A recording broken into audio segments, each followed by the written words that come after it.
Diego Garcia dans l'océan Indien, bombardé.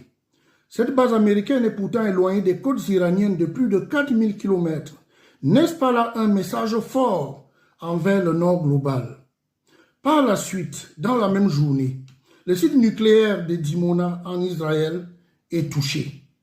L'Iran ne se fixe plus de limites pour asseoir sa suprématie dans cette guerre d'agression qu'il subit depuis plus de 3 semaines. Le commentaire qui suit est édifiant à plus d'un titre.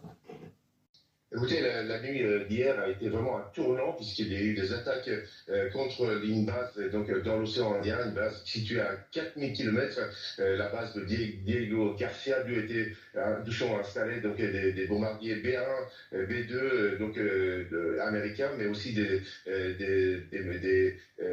avions donc, britanniques. Et aussi, ensuite, quelques heures plus tard, des frappes directes sur cette région de Dimona.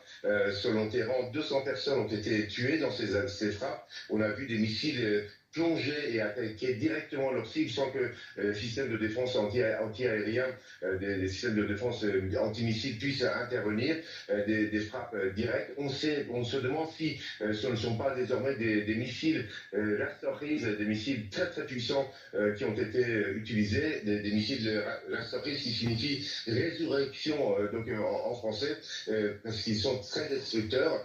Donc une partie, selon Téhéran, une partie des installations nucléaires israéliennes ont été visées, pas la centrale même, mais une partie des installations de recherche nucléaire ont été visées dans cette frappe, un véritable tournant. Il y a eu en même temps des frappes contre des installations militaires, mais aussi énergétiques en Arabie Saoudite, contre la base américaine de Victoria à Bagdad, contre les bases américaines au Koweït et à Bahreïn. Donc l'Iran a désormais considère que a désormais à la haute main dans ce conflit et impose et évoque même les conditions pour la fin du conflit, notamment la fermeture totale de toutes les bases américaines dans la région et également donc une riposte si jamais les États-Unis attaquent des centrales électriques, comme cela a été évoqué par le président Trump.